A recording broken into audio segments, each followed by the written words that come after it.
So for your own sake, can we not pencil max terms on first pencil? You're not penciling deals?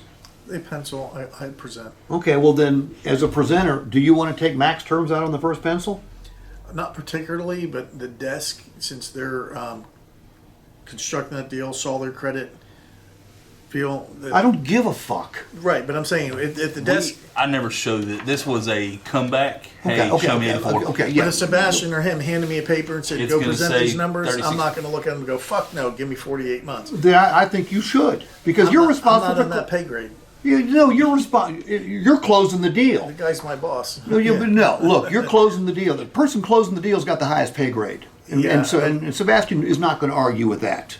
I present whatever they hand me, So first pencils, I send this out 36, 48, and 60 and then that's what I do. on everybody. Perfect.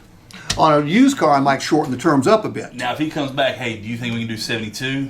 And I say yes, Well, based yeah. off credit, he'll say, well, show me the 72-month term. And Which, so- look, I'm under no illusions about us closing everybody on the first pencil. Okay. What about the zero down? Are we sending zero down Yes, sir. out? 3, 4, and 5. Okay. Would you consider 10, 15, and I like that. 20%? 10, 15, 20. Yeah, I can start. Because, well, look, if the customer doesn't have it, they don't have it. We can repencil the deal with what they've got, but don't you think we raise their thinking just a bit? I like not ask for it. I believe he likes to know how much money up front going into the deal. that- Well, that we okay, have. your salespeople are not good enough to work the customer for cash. No, they're not. They don't. Here's how good they'd have to be. It's done at the early TO. They ask those questions. Hold